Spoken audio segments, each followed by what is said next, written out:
Hello and welcome to your go-to Detroit Pistons podcast, the Pistons Pulse, co-hosted by me, Bryce Simon of Motor City Hoops, a former D1 hooper and current teacher, husband, and father of 3 amazing kids. And I'm Omari Sankofa II, Pistons beat writer for the Detroit Free Press. And of course, we're always blessed to be joined by our producer, Wes Davenport, who wanted to get a little extra pin down love on the episode today as he eloquently named this episode the Pin Down with our guest. Just had to give Wes a little bit of fun there, as you know you're getting busy in the content creation world when you start misnaming all of the different podcasts that you do.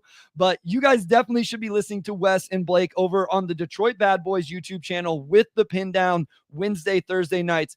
But today we have one of the best Pistons content creators there is, guys. There's so much to go around here. You got to be reading Omari at the Free Press. You need to be reading my stuff at the Motor City Hoops Substack, but you have to be listening to this guy daily. Subscribe to his YouTube channel where he's breaking stuff down from the Locked On Pistons podcast. Not looking at us right now, Koo, not making eye contact as I introduce him. You can explain that to the listeners. Our guy, Khahil.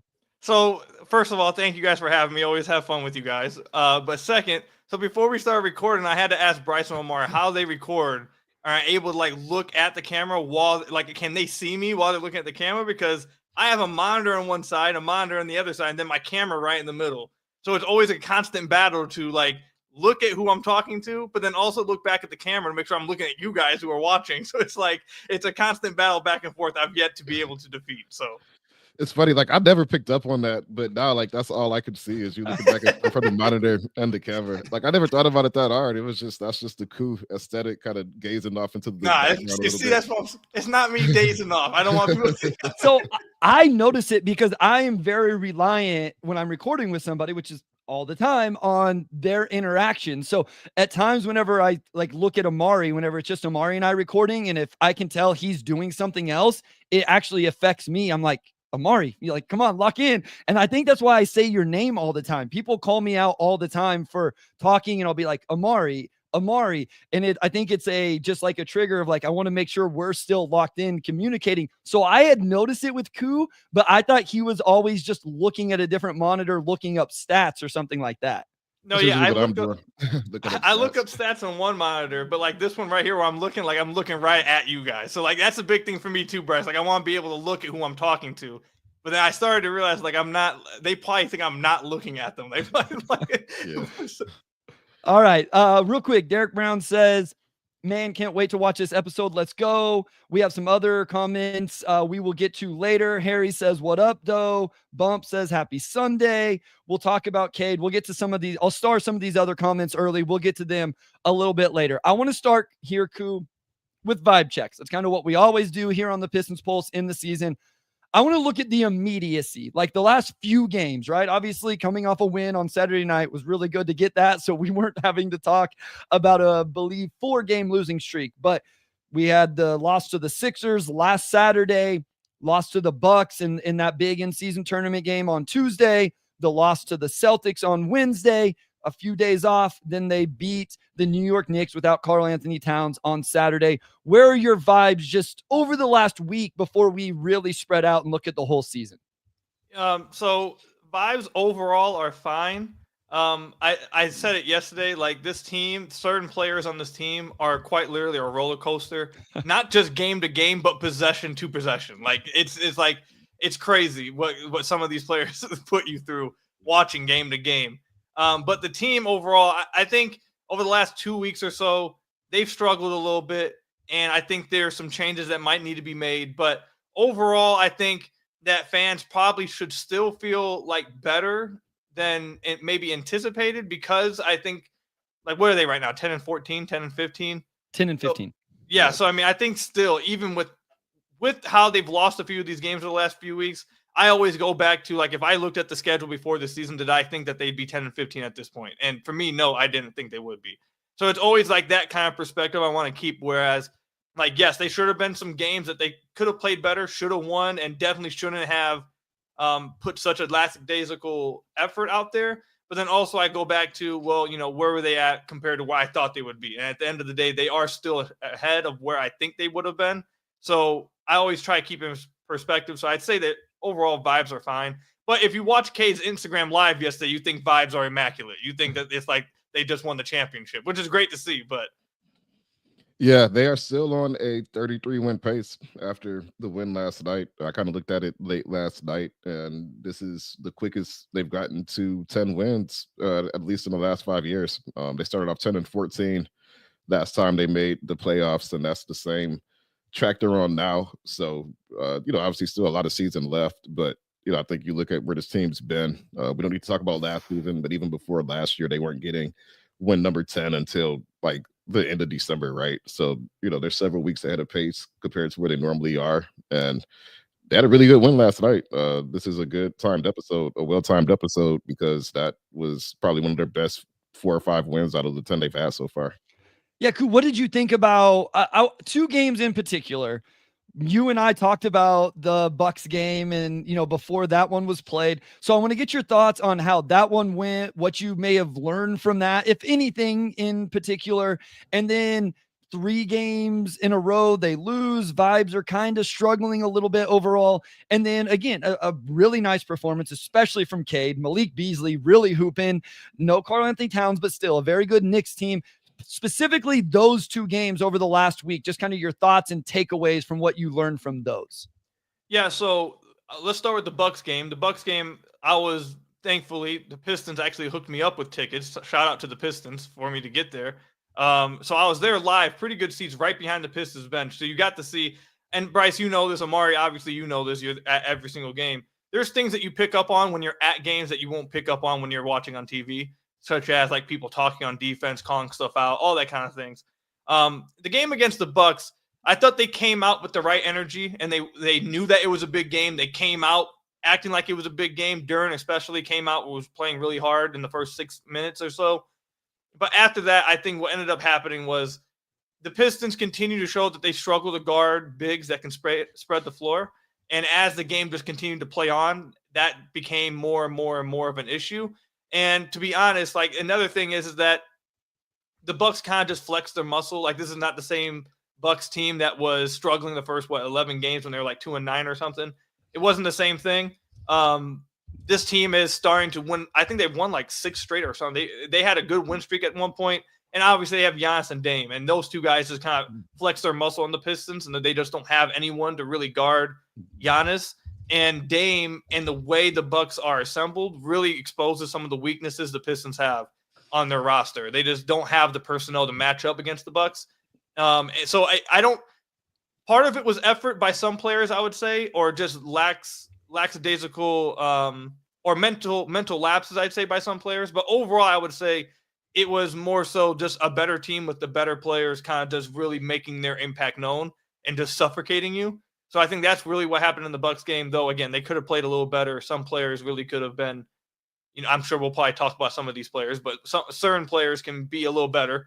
But I think the Bucks mostly just flexed their muscle on the Pistons. And then the game yesterday for the Knicks, I think, again, going back to the point of the Pistons not being able to guard stretch fives, they didn't have Cat, and it made it a lot easier to guard the Knicks. Yeah. Jericho Sims made it to where the Pistons maybe could. I think Greg Kelso even pointed out they kind of had some players roaming on defense, didn't really have to concern themselves too much with Jericho Sims, which really allowed them to play much better defensively as a team. But I also would like to say that I think Cade really set the tone defensively from the get-go. As soon as the tip-off happened, there was a lot of talk, especially from Brian Scalabrine on like the Celtics broadcast a few nights ago, that Cade wasn't playing as much defense earlier in the game, and he took a lot of heat for that. So I feel like he really set the tone against the Knicks early, and then obviously had a spectacular game. I think he was the best player on the floor. So I think when Cade plays like that, you're going to win a lot of games. And I think that's mostly where my good vibes are coming from, is that Cade is playing spectacular over the last few games. Was last night's game the best game Cade's played this season? Like, I'm going to go, yeah. Just between the efficiency, 15 assists, 3 turnovers, the pull-up threes. I want to talk about his pull-up threes a little bit, because that's like the shot that kind of separates all the good guards from great guards. And just every single time he had space, whether they, I don't think they undered him on screens too much, but even, but he just attacked whenever, he wasn't met at the screen. And like, he's been on a hot streak essentially since he came back from that back injury. But yeah, I just thought last night, and we kind of talked about it on your pod yesterday, Koo, but if you watched last night and you still don't think Cade is a primary playmaker, then I don't know what to say because he was phenomenal all night. Real quick, Koo, like he had 29 last night in 17 shots. That has to be one of his more efficient games. And to your point, Omari, it was 5 of 8 from 3, quite a few of them, the pull-up variety. And I'm glad you mentioned it wasn't because they were going under, it's because he was using the screen. They were getting hung up on it. Yeah. And then he was getting the shot off before they could get there. He also got to the free throw line 7 times, and he made 6 of them, which Cade is sneaky, not shot well from the free throw line this year. He's actually under 80% even after last night, assuming the stats are updated this morning on B-Ball Reference. But the 15 assists, 3 turnovers. I'll look at B-Ball Reference's game score for him and see if it was just based on that. But what were your thoughts on his game last night, Koo? I thought he was absolutely spectacular. Again, Omar, like you mentioned, people who think that you should take the ball out of Cade's hands, I'm just going to continue to question like what's going on. But he was spectacular yesterday. I think it probably was his best game of the year. Maybe. I think there's 2 other ones that I think of. The game earlier in the season, I forget who was it. Let me not speculate. I'll look it up. Well, here, let me tell you, and maybe this. So if you just look at game score, which is something on B-Ball Reference, like we don't have to get into it. It has the Wizards game as the second one where he was efficient, had a triple double. It is the Wizards still. The Bucks game is actually the third. That's where he had 35, but on 34 shots. The Celtics game is actually fourth. He had a really good second half, almost had a triple double there. Pacers game, Bulls, Hawks, second Pacers game. I mean, he's had quite a few good games. He's pretty good at basketball. Pretty but good. He's okay. So I don't know if any of those were the ones you were thinking of. No, yeah, I thought there was a game earlier in the year when he didn't necessarily play make as well, but I thought he did. I think he scored like 34 or 33. I liked his scoring in that game.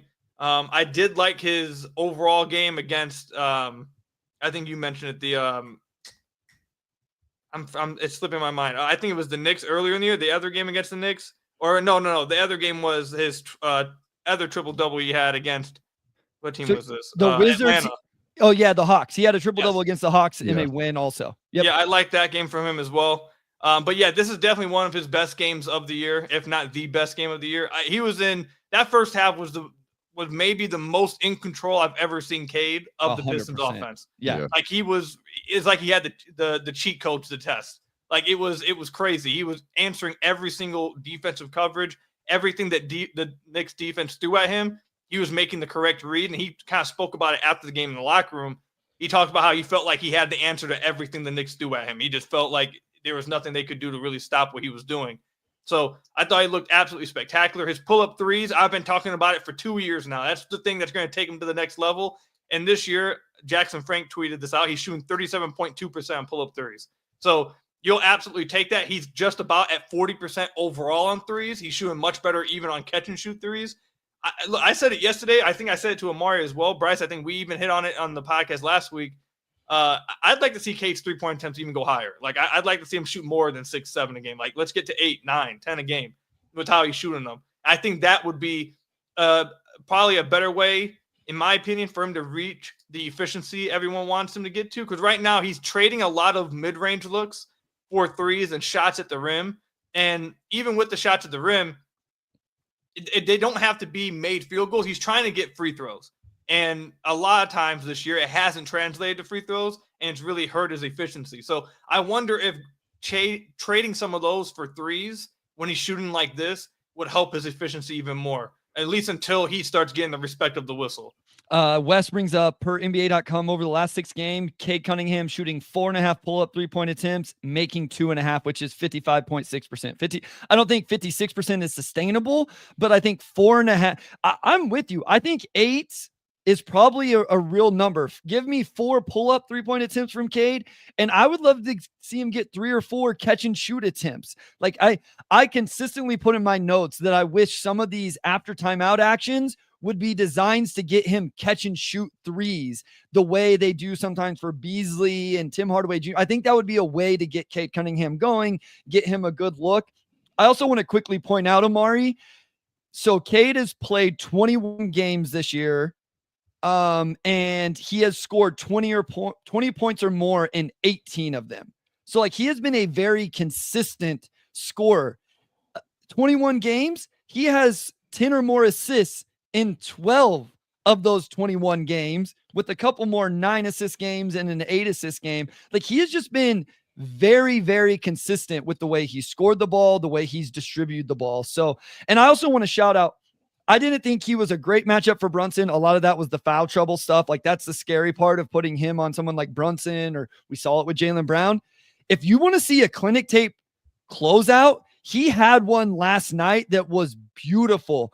I believe it was on Deuce McBride, but he rotated off the ball, closed out, made 2 different efforts to cut him off, and then the Knicks turned it over. Beasley got the box score still, but Cade made the play. I just think his growth defensively, and there's still room, but I think his growth defensively needs to continue to be highlighted because it has been real as well. And I'm looking at his consistency just across the board. He has not scored fewer than 15 points in any game this season. Yep. He has had, as Bobby Buckets just mentioned, he has 10 plus assists in 11 of his last 14 games. And in his last 8 games, he's taken at least 9 threes in 4 of those games, and at least 6 in all of them. Nice. Or in all except 1. So you're seeing, as the year goes on, he's shooting the ball better. He's shooting more threes. His turnovers have been lower. He's dishing more assists. Like it's just pretty much been a pretty steady incline, I think, from week to week when you look at his percentages and his overall efficiency as a passer as well. You know what's crazy, Bryce, is that you brought that up. I had a listener DM me this morning. I woke up and got this DM. It says, hey, bro, been a fan of Locked On Pistons Fears, but I have to tell you this. Look at the 8:58 mark in the 4th quarter and look at the defense Cade played. I think it's the best closeout I've ever seen Cade have in his career. Love it. So I think you guys might be talking about the same play. I time-stamped it over on the Substack, so I'm going to pull it up. If he right had now. multiple, that's even better for So, Cade. yeah, I kind of hope it's not the same one, right? Because if it, like you said, if it's not the same one, what did he say? What mark? The 8:58 mark in the 4th quarter. Nope. Seriously, go watch this closeout and multiple efforts on McBride at 8:45 4th quarter. Wait, what did he say? He said the 8:58 mark. So it might be that might be that possession. In the 4th quarter, though? Yep. Yeah, so it had to be the same play. Sometimes I don't worry about the clock. I just get close with the clock. But yeah, I mean, it was really, really good. Stayed in front. Like I say, Beasley got the steal, but Cade made the play. So I didn't intend for this to become kind of the Cade love fest. I think it's much deserved. Any final thoughts on Cade vibes, what needs to happen, anything like that before we move on? Because I think we need to talk Jaden Ivey, Jalen Duren, Malik Beasley, some of that stuff. So, Koo, final thoughts on Cade before we move on to some of those other guys. Yeah, my final thoughts is I all-star him. If he's not an all-star, I'll be pretty mad. So, I mean, listen, I think he's finally in the conversation. This is the most realistic all-star they've had since I've been able to talk about it. I shouldn't say me and Omari. Koo, you've been doing this your whole life. But like Jeremy Grant, I think that first year there was a little bit of a case, but I don't think it was super realistic. It's hard to keep somebody that's averaging 24, 9, and 7 off an all-star team. And here, like, sadly, what's going to help him is what's happened in Orlando. Like, that sucks. Yeah. It really, really sucks. But yeah, Halliburton not playing well, the Orlando guys being hurt, the Sixers guys being hurt, Maxey not, like, he's still getting buckets, but that team not winning. I think there's a better chance than maybe what I even thought. So it would be really, really cool. That would be awesome to see. So let's go to a break, because I'm sure as we get into this other stuff, we'll take up plenty of time. When we come back, Omari, your choice. We can ask Koo about Jalen Duren, Jaden Ivey, wherever you want to go. You're up after this break. All right, we are back with segment 2 after talking about Cade in segment 1. And we're gonna dive into somebody else. And I'm looking at Koo like that's like how spicy do we want to go to lead off segment 2? Don't just be. I think we'll ease into it. We'll start off with Jaden Ivey. Don't do that. Don't do Omari that knows for which him. Omari knows which one will cost us. Don't do that for him. This is ridiculous. Let's talk about JI real quick, and then we'll talk about. Softball, man. This is There we go. messed up. You're supposed to give him the change up and see how it goes. See if he'll take it. It's Sunday. It's Sunday. We got to ease into it, Bryce. We got to ease into it. It's early. I mean, the fans need something. The best team in the NFL is not playing today. They already got their win this week. Like they need some spice in their Sunday. No, Jaden Ivey, Jaden Ivey. All right, so my thoughts on Ivey. He's been better this year, 100%. This is probably what people expected to see mostly last year from him with Monty, but obviously that didn't happen. Overall, again, I want to make it clear, I think he's had a good season overall. However, I think what needs to be, I think, Omari, me and you talked about this yesterday. Bryce, I think you kind of hinted at it earlier.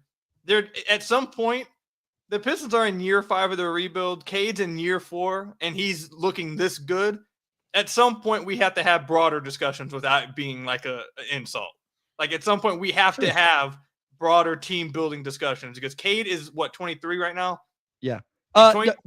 Don't go into this too much because I want to save this for the end. So stay on Jay and I, but don't go too all in on it because I want to save it for the end. But all right, so if I'm just going to stay specific to Jay and Ivey, then I think he's too inconsistent at times, and especially when Cade's off the floor. He was one of the players I talked about yesterday. That was a roller coaster. There was a 4-possession spree in the fourth quarter. Turnover, made 3. Turnover, made 3. And it's just like each time you're like, no, yes. And it's just like, dude, can we just I'd even take a steady play of just okay. Like I take that then like the mind breaking turnover and then a great play and then it's a roller coaster. But he's been much better this season. Just a little, I think his inconsistency has hurt them at times. He struggled over the last few games, but he hit some big shots yesterday to keep the lead while Cade was off the floor. So that's big time for him. Overall, I think Pistons fans should be overall pleased with this play. But I think inconsistency seems to be an issue with him right now. So real quick, Omari, and then I'll let you go. Just looking, points aren't everything, but we talked about the consistency of Cade's points, right? So Ivey's had a season high of 28. That Wizards game was one where both those guys played really well. But of his 24 games played, he only has 8 with 20 or more points. And then he has, 7, 8, 9, something like that with 15 or less, including 2 below 10. So would you say that Cade's lowest number was 15 this year? And they don't get the same usage, but Ivey gets plenty of usage. The inconsistency is really the thing here. And again, I think I want to dive into this a little bit more when we get into the broader conversation. I think what you said is fair though. Like it's very inconsistent and it does matter. Like that's important to notice and talk about. So sorry, Omari, go ahead. I just want to get those numbers in real quick. No, I was going to say, it's been an interesting season for J.I. in the sense that you look at his overall numbers that he's averaging 18 points, 45 overall, 38 from 3, almost as many turnovers as assists. So that's, probably something we'll talk about. But just scoring wise, it's been a leap forward for him.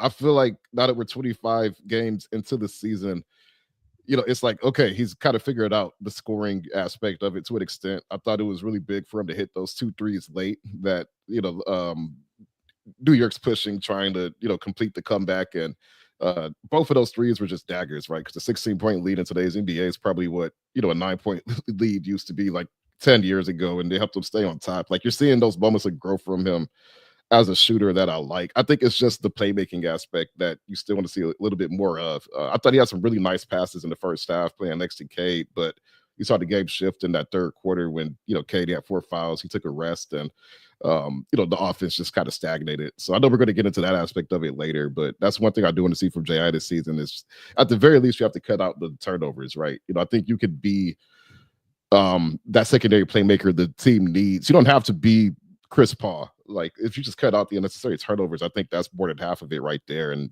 and I think for this season to be a true success for him, that's his next area is to cut those turnovers out.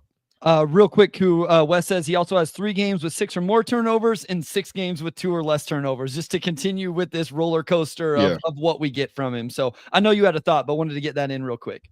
No, yeah, I mean that's just really where I'm at with Ivey. Is that overall, are you cool with what he's done this year? Yeah, but it's just been it's been high. And then it's been low, and it literally goes possession to possession. It's not just him; it's the other player that Omar was going to ask about. But it's high, low, high, low. It's just possession to possession. It's crazy. But overall, yes, I agree with you, Omar. His scoring has been much better this year. Crazy enough, his finishing still isn't where you'd expect it to be. Yeah, that's a good point too. His finishing still is not the greatest, but his shooting has been better from beyond the arc. And he still draws a decent amount of free throws for the usage that he has, so that keeps it somewhat level-headed. But I mean, yeah, I think Ivey's been fine this year. Just inconsistent, and really, I think he's been struggling over the last week and a half or so too. Yeah, I mean, definitely with this guy, I want to see the whole year, right? The next guy we're going to talk about, maybe some people have already lost patience. J.I. has shown enough improvement, especially after how last year started, where like that was just crazy, emotionally, mentally for him. I'm willing to see. Also, for everybody who always says Benedict Mathurin and Shaedon Sharpe, I get it. I think we would have some worries about those guys if they were in Detroit as well. Like, I think they would be getting the same criticism. I'm not saying they wouldn't be better fits, couldn't be better fits. And I was a huge Mathurin guy. Benedict Mathurin has a negative assist to turnover ratio and isn't good defensively. Shaedon Sharpe is shooting 28% from three right now. Now, he did come into the year hurt, only 15 games, all of that. But even as a career, he has a lower three-point percentage than Jaden Ivey.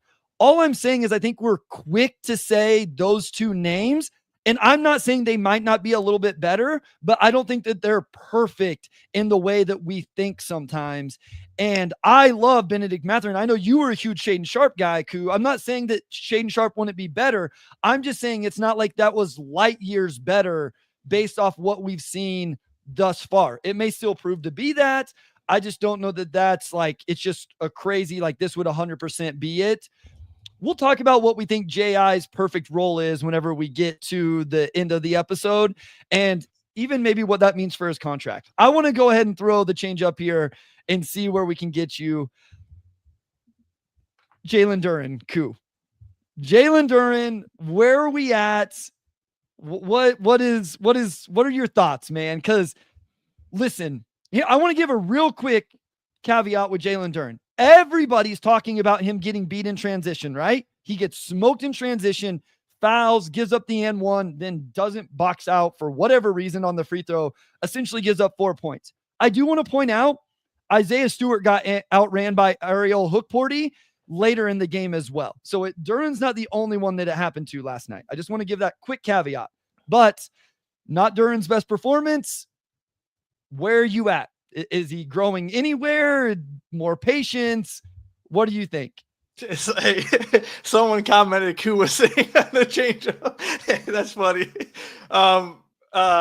So I can't, I'm not gonna lie to you guys. I'm getting pretty close to just being like, I'm done. Like the crazy thing is I don't want to be done because he threw me a solid and shouted me out. So I appreciate, like, he did me a solid. So I don't want to be, but it's becoming harder and harder and harder for me to realistically say you shouldn't be like done.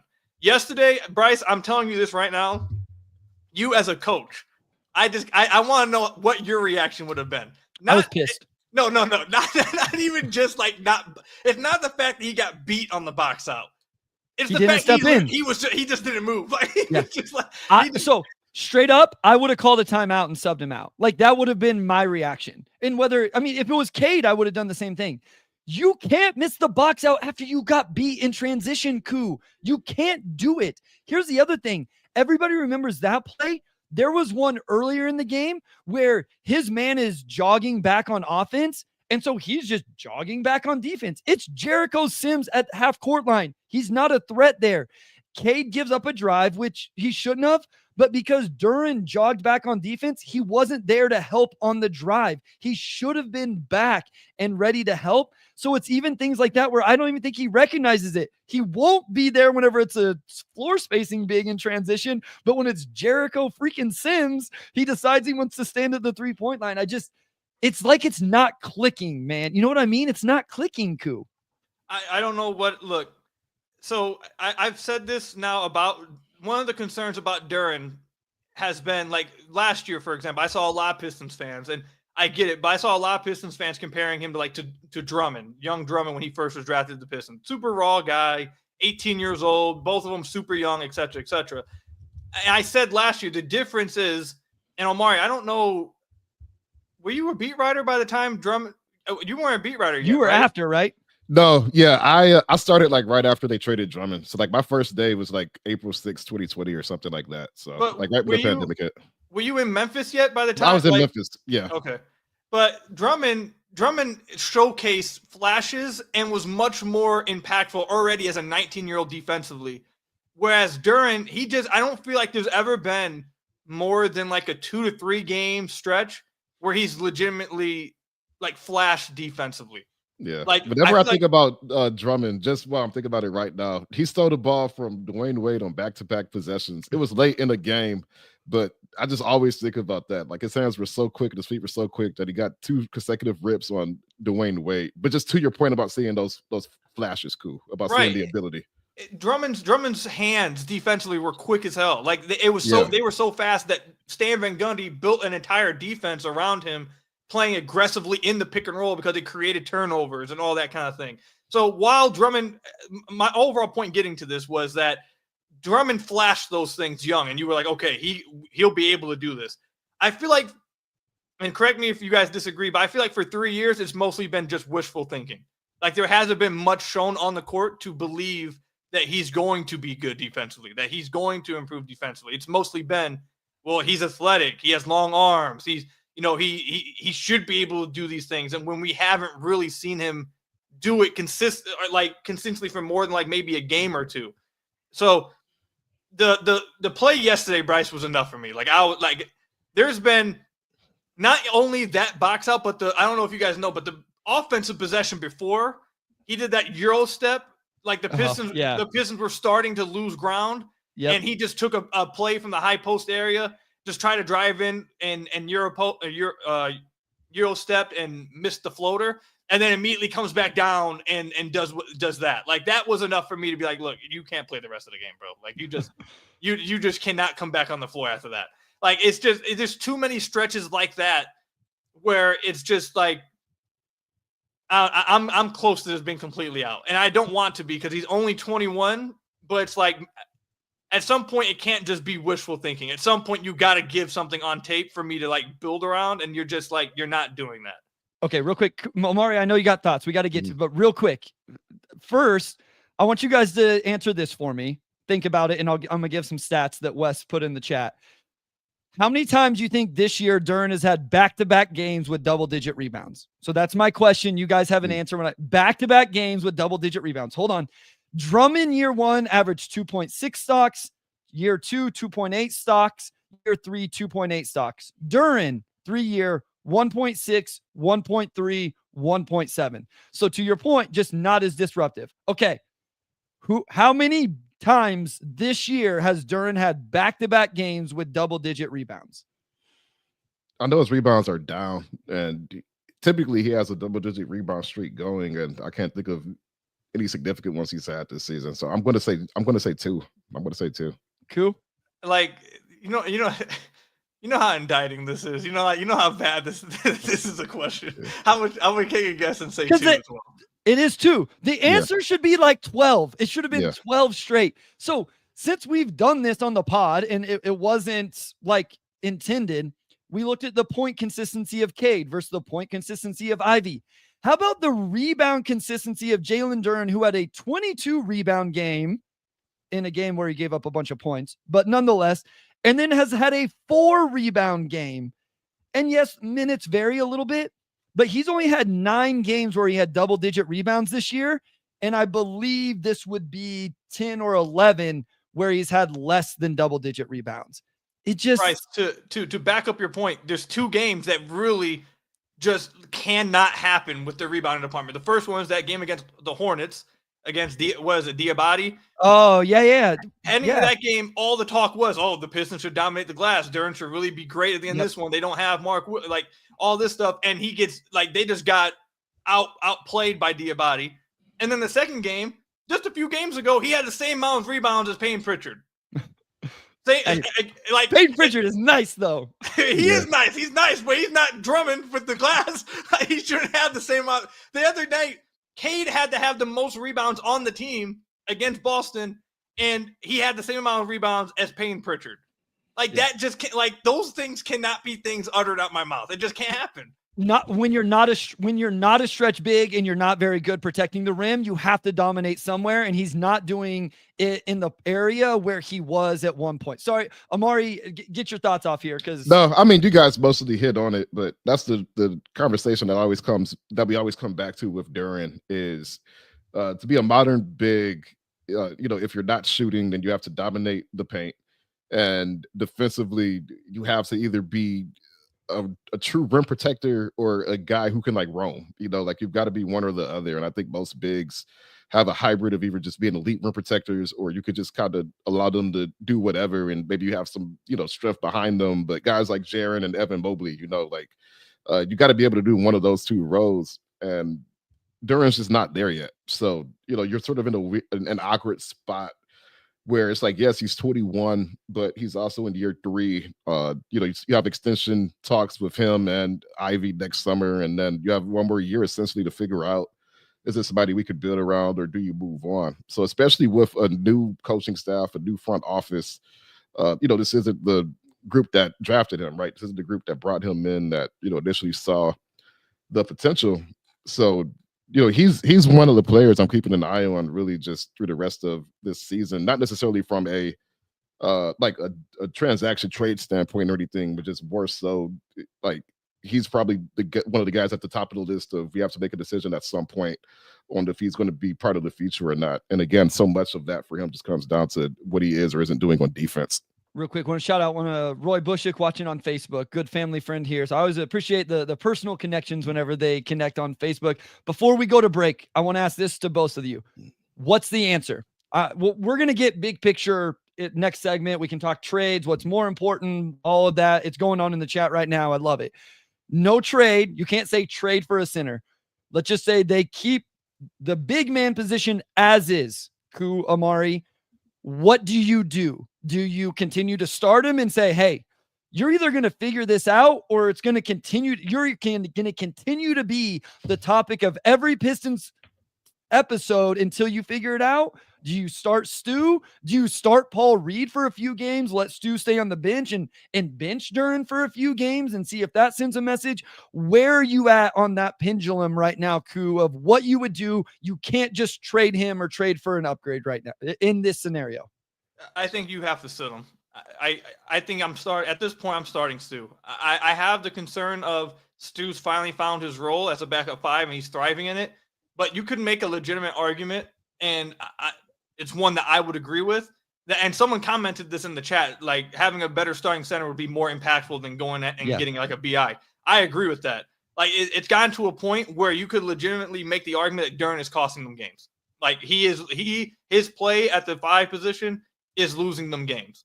And again, I said this to Omari on the last podcast, that I don't think it would be as big of a deal or noticed as much if it wasn't this big of an immediate change as soon as he leaves the floor. Sure. As soon as he leaves the floor and Stu comes in, it's literally what I think I said to Omari last episode. It was 17-point swing from when Stu comes on the court with the same starters to when Duren's playing with them. It can't be that drastic of a swing and continue to have him starting. If you're letting everyone know, and maybe people are fine with this, but you're letting everyone know that you're valuing trying to develop him over trying to win as many games as possible right now.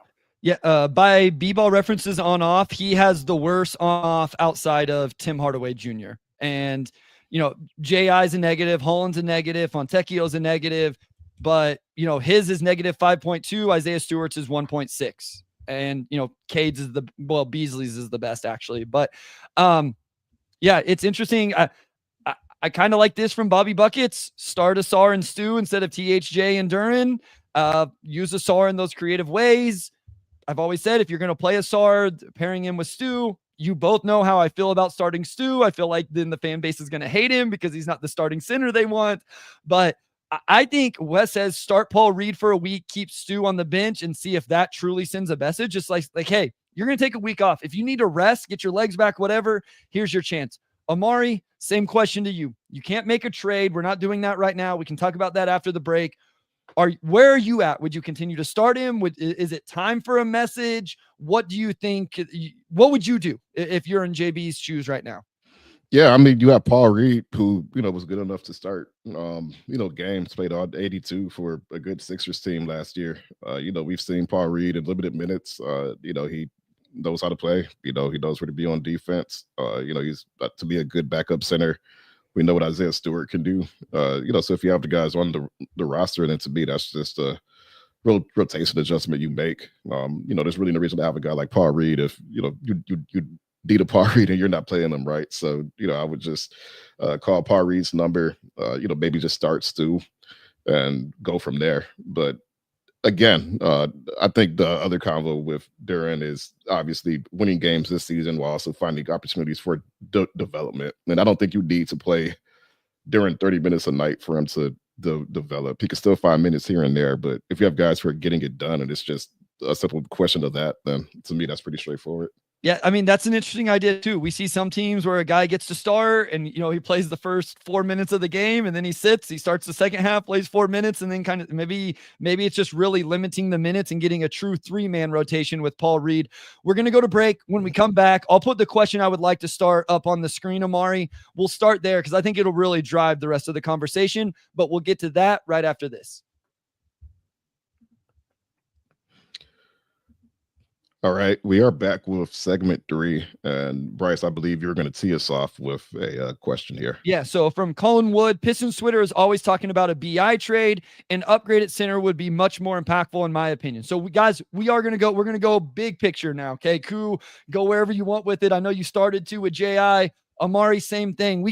Listen, we're 25 games into the season. I think all of 3 of us are on a similar page. We're like, this has been good for our expectations. We like the vibes. I don't think it's unfair to start look at what the next steps are. We feel like we're starting to get some real data on who Cade is, who JI is, who JD is, how this team could look if you have real scores, real floor spacing, that type of stuff. And quite honestly, a week from today, guys, the trade deadline kind of opens up. Guys become available. So this is going to be part of the conversation around the NBA. This specifically, Ku, I think this is the 2 biggest needs. Which one do you think is more important for the near future, et cetera? I think the easiest way to get more wins is an upgraded center. I think that would immediately translate to more wins. Having someone that can impact the team defensively. Again, like I say, it's that big of a difference when just Stu's on the floor. I don't think anyone thinks Stu's like a starting center right now. Yeah. So I think that's the quickest way to get immediate wins. But at some point, what I was saying earlier was, at some point you gotta have these broad discussions. Yep. You have to go beyond just. Cade's in year 4. Cade is 23 years old, and we're seeing him play the best basketball of his career. We're seeing him continue to take the next steps. At some point, you have to. At some point, it can't be about evaluation and patience. At some point, you have to go out and actually try to win games. You actually have to try to go out and take that next step. And I think you can't do that unless you feel good about your main guy. And I think everyone feels good about Cade. I think he's playing the best game or best basketball of his career right now on both sides of the floor. You have to do something. At some point, you have to make a deal. Or not make a deal. You have to do something to get that second guy with Cade. I think that's maybe most important for me. If you go across and you just look at all the other young guys across the league, I think it happens. You can name whoever.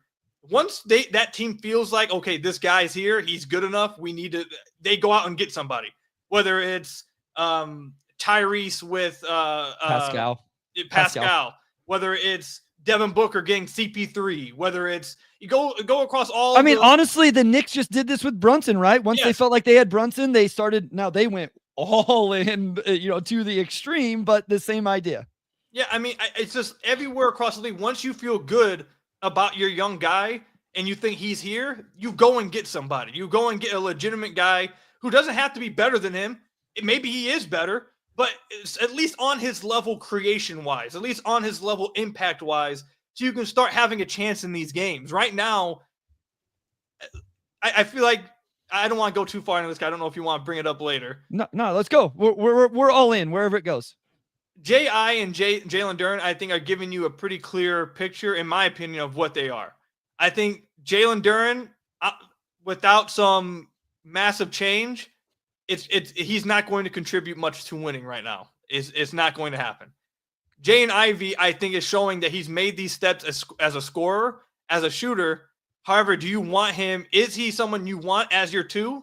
Or do you want him to be like your 3rd, 4th scorer? Do you want him to be that 6-man off the bench as just a pure scorer? I think Ivey has clearly carved himself a role for the Pistons right now. Like, out of all the players, I think he's carved himself a role at the Pistons. Doesn't mean he's like untouchable. If you can trade him to get like a superstar, obviously no one's untouchable. But I think he's the one that's cleared up and carved his role with this team that you can feel good about. You can put him in situations, you know where he can thrive at, and he can help you win games. Outside of that, you need somebody who can be that second guy with Cade, and I think that needs to be priority number 1 at some point, especially like you mentioned it earlier, Bryce. If you do go the route of, okay, we're just going to continue to start Jalen Duren because we're worried about development. What's that saying to Cade, who's playing like winning basketball, who is playing well enough for them to win games and try to fight for this play-in, if you're just going to send a message of, well, we're not really worried about winning, we're just trying to develop again. Like, it's year 4. At some point, he's going to get tired of this. He's going to get tired of hearing winning doesn't matter. We're just trying to develop. Like, at some point, you get enough data to know, look, we got to move forward. We have to take the next step at some point.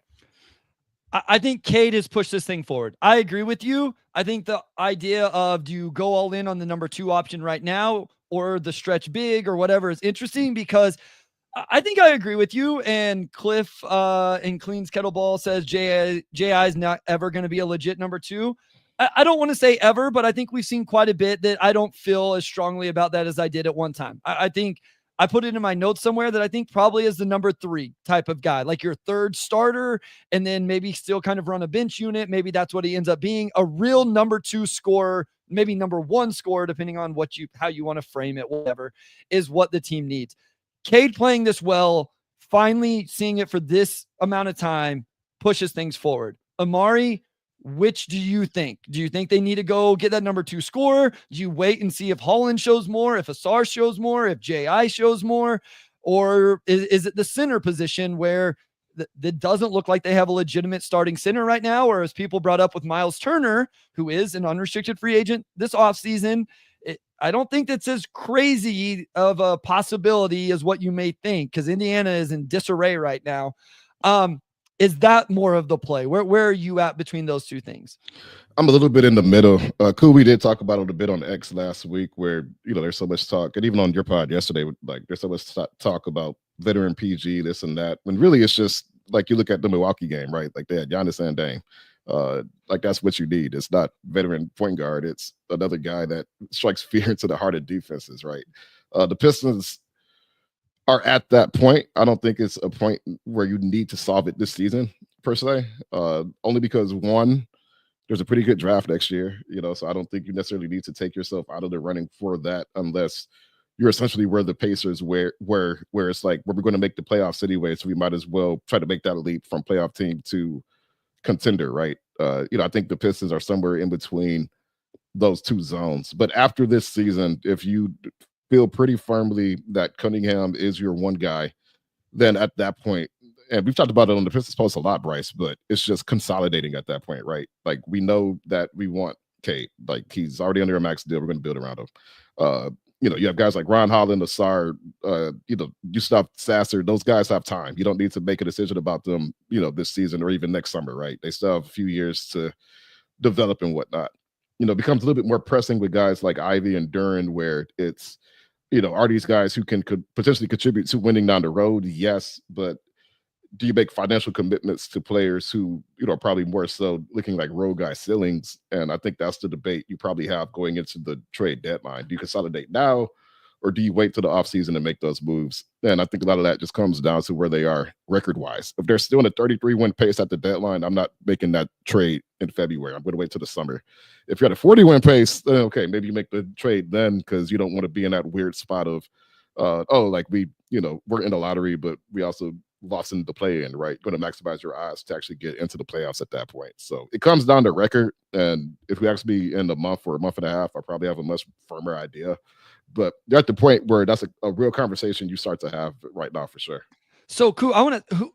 You don't have to give me a name. We've all talked about the names, but I see people saying like, yeah, we need to do this. The Pistons need to do this, but BI costs too much. Zach LaVine costs too much. This guy doesn't make sense. Like, what is the ideal archetype then? Like, let's say JI is at least in the plans, right? JI, Asar is obviously in the plans. Ron Holland somewhere in there. Cause I do think those guys are important for your defensive end of the floor, Asar and Ron Holland. But I think a big time scorer helps hopefully JI continue to improve defensively. We've talked about Cade's defensive improvement, and eventually you get better at the center position. What is the guy? What does that look like? I kind of thought like what we saw from Malik Beasley last night makes a lot of sense. I am more interested in a volume floor spacer like that. Not necessarily Beasley, but a volume floor spacer, off ball bucket getter, than I am another guy that comes in and handles the ball as much. I don't think they need a guy that takes the ball out of Cade's hands as much as others do. I think I'm in the minority there, but I think Cade does it a lot. JI can do it a little. I still think Asar's going to be able to do a little bit. Where would you be in terms of just the archetype of player? Well, it sounds like that you are, without actually doing it, it sounds like you're taking probably the two most popular options and putting them both in the bucket that you were describing. If you want the volume scorer, you're probably looking at LaVine.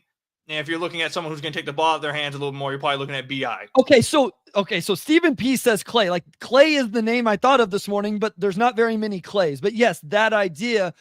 So let's take money out of the equation. Injuries out of the equation. Would you rather add BI to this team or Zach LaVine to this team? If we're just taking money out the equation, I want everyone who's listening to this, because people come at me on Twitter all the time when it's like, well, you're not talking about the money. We're taking money out. We're just looking for an archetype, because everybody likes to say you can't say neither one because we're taking money out. Guys, we all like to say they need a second scorer, and then we say, well, this guy doesn't work, that guy doesn't work. Guys, we're taking health out. It's all out. All we're looking for is the archetype of player. That's all I'm asking. Let me get my list out, because I have a list of players that are too good for the Pistons. Because here's the other thing. People keep bringing up Naz Reid. Is Naz Reid the second? Like, is he the second option on a contender? I don't know that he is, as much as I love him. So, again, very much clarifying for the final time. Archetype only. No injuries. Those sliders are off. The salary cap is off. What is the archetype between a Brandon Ingram versus a Zach LaVine that you think makes the most sense?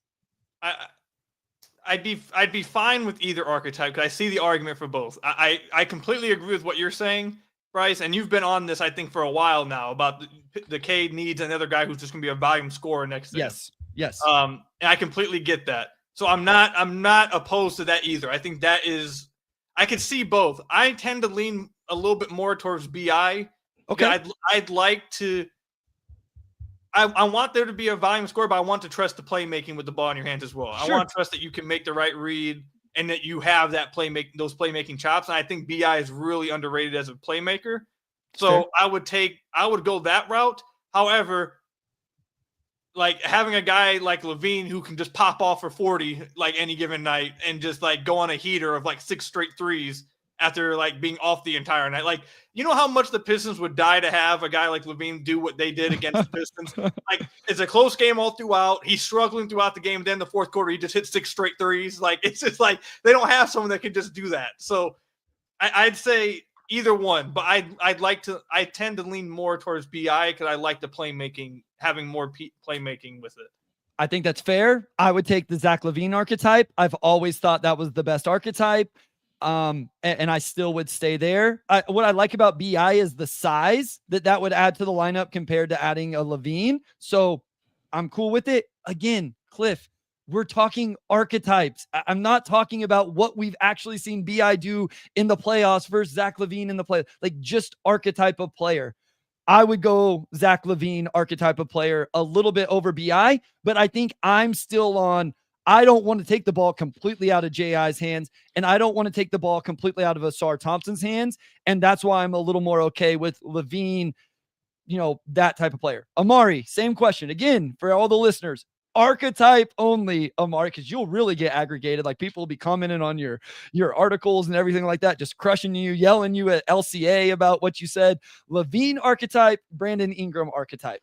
I would go LaVine, and I'll throw out that last season around the trade deadline. It was some fake trade somebody pitched. It was like, would you do LaVine and Caruso for J.I. and like Sasser? And I was like, yes, like slam the button. And everybody was like, no. And now I'm like, if you look at it now, like LaVine and Caruso on this team, like this is a clear playoff team, like easy, But LaVine, I just like that archetype, like just a guy who could really heat up from three in a hurry, plus athlete, like can handle some of the playmaking aspects. Like I just think his game fits Cade perfectly. I don't necessarily want a guy who's going to like split ball handling reps with Cade per se, I guess. Like, if the ball's in BI's hands, the ball's in BI's hands. Like, I don't know if he's playing off Cade as much, but LaVine, like a guy who's always going to be a threat wherever he's at on the floor. I like the idea of the LaVine next to Cade a lot. So that's the archetype I'm going with. To the comments earlier, this is the Benedict Mathurin, Shaedon Sharpe argument, right? I feel like is the Zach LaVine archetype of player. Like those guys just obviously haven't been at his level yet. They are still very young. I just think I think it's really fun to think about. I think we all agree on one thing. This team needs the second dude. Now, when do we think, right, Ku? Like you may think it needs to happen at the trade deadline. I may be a little bit more comfortable waiting till the offseason. Let me ask you this. How would you feel if they signed a stopgap version of that? What if they just said, I don't think CJ is still playing quite at the level to be this, but what if they brought in, I don't know, whoever CJ McCollum, like is Anthony Simons isn't having a great year either. Do you think it needs to be the guy that can grow with Cade, or is it okay if they just went and got somebody like, hey, this is going to be a couple, because I bring this up this offseason, LaVine only has this bad contract for 2 more years. I was literally just looking that up on my computer because people are talking about stopgaps. I feel like LaVine could be like when people talk about you trade for LaVine, you're screwed for 5 years. You're really not. Not anymore. He only has 2 years left on that deal after this year. So like he could be that stopgap, and the contract ends. He has a player option when he turns 31. Yeah. So you're getting out of it before he turns he's reaching the end of his prime before he hits 33. That's why I've been on the LaVine train, because I don't view it as I'll separate myself from Bryce and Omar. I want to make sure you guys don't get screwed over with this. I'm not talking about archetype in this comment right here. I'm talking about actually LaVine. Archetype is over. Actual player, contract, health, everything. Real world. Back to the real world. I would take LaVine because I do view him as a stopgap. I think I had a Philadelphia fan on my podcast last summer, and he spoke about how with the Sixers, they went out and paid a lot of money to JJ Redick, but it was for a 2-3 year span. It was an expensive contract, but it was to soak up the cap space for that 2 to 3 year span, help take the team to that next level during that time, and then you get out of it quick. Yep. And what happened during that time? I mean, JJ played the best basketball of his career. The Sixers probably played the best basketball of their career of their time with Embiid and Simmons. They were fantastic. And then you got out of their contract after that. And then after you get out the stopgap, you have an idea of, okay, this works. These guys got this much better. We need to go get this. And now we have the cap space to go do it. So that's why I've been on there with LaVine. He only has 2 years left after it. You're not stuck with him forever. And the Pistons are not screwed cap-wise. You get that stopgap. You see what he does for Cade. Where does he take Cade to? Heck, where does he even maybe take Ivey to? Whatever. Where does he take these players to? How much better can this team get during these 2 years with him? And then after that, you have much clearer answers on what the next step is after that for this team. Stephen P says, what comes after the stopgap? You trade all your draft picks again, because at that time you would have access to all of them. That pick would be reconciled. I know it's scary, but we would be year 6 of Cade Cunningham at that point. You would know exactly what you have in J.I., J.D., Asar, Holland, what other picks. I know people have asked about Bobby Clintman, Marcus Sasser, Stu, all of those guys. Then LaVine, you either just let him go in free agency, use him as the trade money in that trade, and you trade 3 picks to go get whoever that Devin Booker or whoever it is on the market at that point. I don't think it's ideal. I think it's an interesting idea though, to get that stopgap guy to show all of these things. The other thing, Can I make a comment real quick to you, Bryce? Yeah. I just want to ask you guys. I want to ask you two a question real quick. Oh my God, I just completely lost it. I lost my train of thought completely. Go ahead. If I remember it, I'll come back. But I completely just lost my train of thought. I'll be back. Steven, that's a good question. How do you get LaVine and keep all of that? That's exactly what it was. That was what my train of thought was. So, do you guys believe that if you were to have tried to get LaVine last year versus trying to get him from the Bulls now, do you think the price has gone up or down? Up for sure. Okay. Yeah, because they were trying to get off of that money last year, and now he's like a great contract. He's been really good. Like, say whatever you want about injuries and all of that. He's 51, 43, 80 right now, and he's averaging 4.3 assists to 2.7 turnovers. He's like trying defensively. He's not a good defensive player. Like, we understand that, but he's very good right now. So if he plays this whole year, it's definitely up. So that's a good point, Steven, that you may have some issues there. Did this just come out? I think it happened last night. Oh, okay. People are saying, sorry for audio listeners, that BI sidelined indefinitely, according to Shams. I would be surprised if he plays again before the deadline. BI needs to get traded before the deadline because he's an unrestricted free agent and there's not a whole lot of cap space out there. So if you want BI on the Pistons the next couple months, so where were you going to go with that in terms of LaVine's trade value up and down? My point is that I feel like people don't take these things into account and they play scared. And I don't think that you want your GM to play scared. My point in saying that is when players' values are lower, no one wants them. No fans want to trade for them. They're trash. Stay away from them. You don't want them. And then when their value when they start playing like how you usually did anyone actually think LaVine wasn't going to be good? Like, did anyone actually think LaVine wasn't going to get back to where like he was? No, but his value was low. People were talking bad about his contract, which it is expensive. He's overpaid, but it happens all across the league. When their players' value is low, no one wants them. Then when the value goes back up, now it's like, oh, well, go get him. Well, now you can't get him. Now you can't get him because his value went up. It's the same. Like, I think people need to understand, and it goes back to my conversation that I had all offseason. And I feel like you're kind of starting to see this play out with Duren, that if you have to take it's a risk either way. Yep. You have to take the risk that you feel most comfortable with.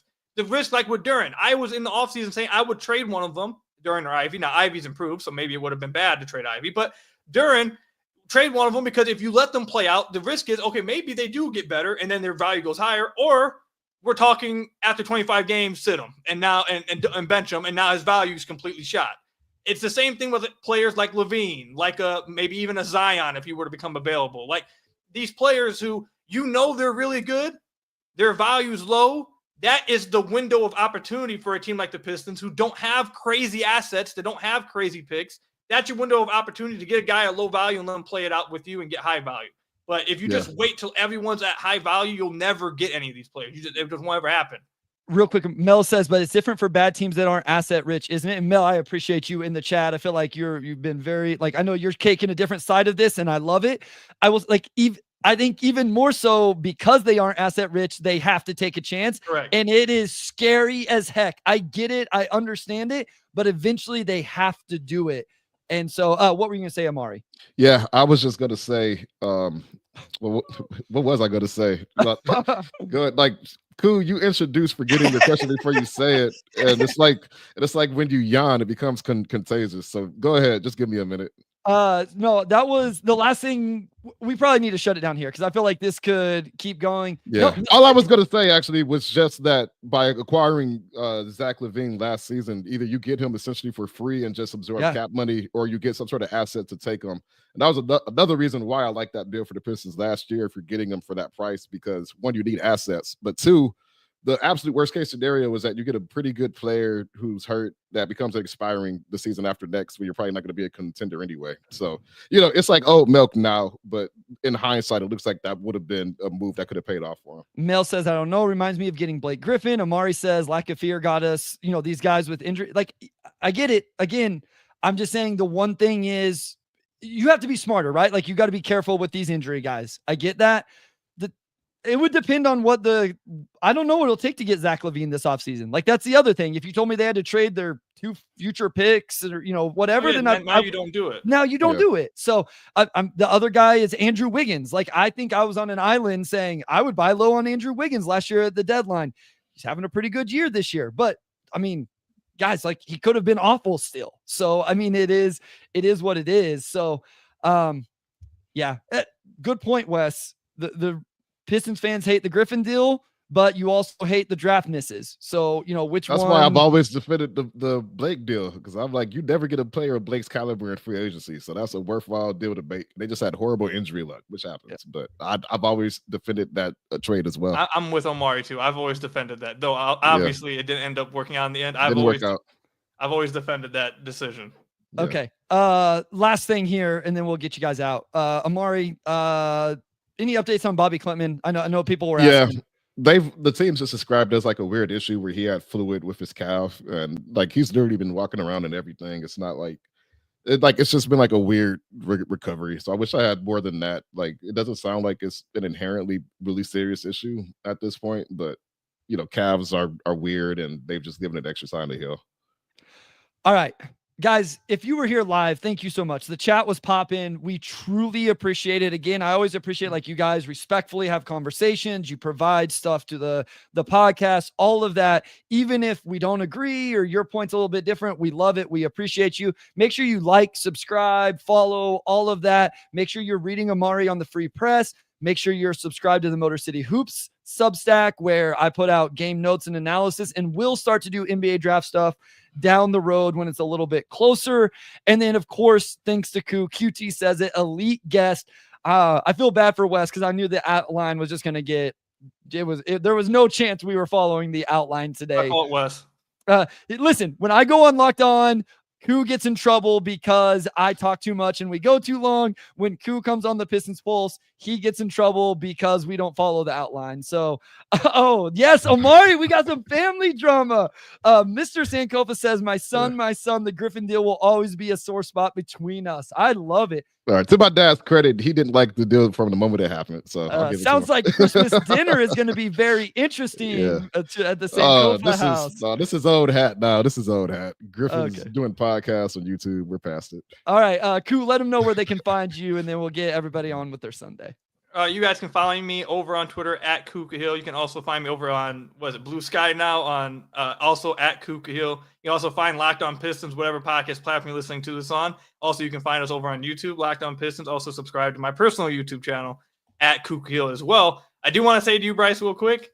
Mel mentioned in the chat he doesn't think the Celtics would do a deal like that. They literally did it last year with Kristaps Porzingis. So there you go. All right, Omari, take it away, my guy. All right. Big thanks to our audio producer, Robin Chan, our editor-in-chief, Nicole Avery Nichols, and big shout out to Wes Davenport. As always, we'll make sure he gets the Pistons Post in the YouTube next week. And we'll also talk to you all next week. So thanks for tuning in.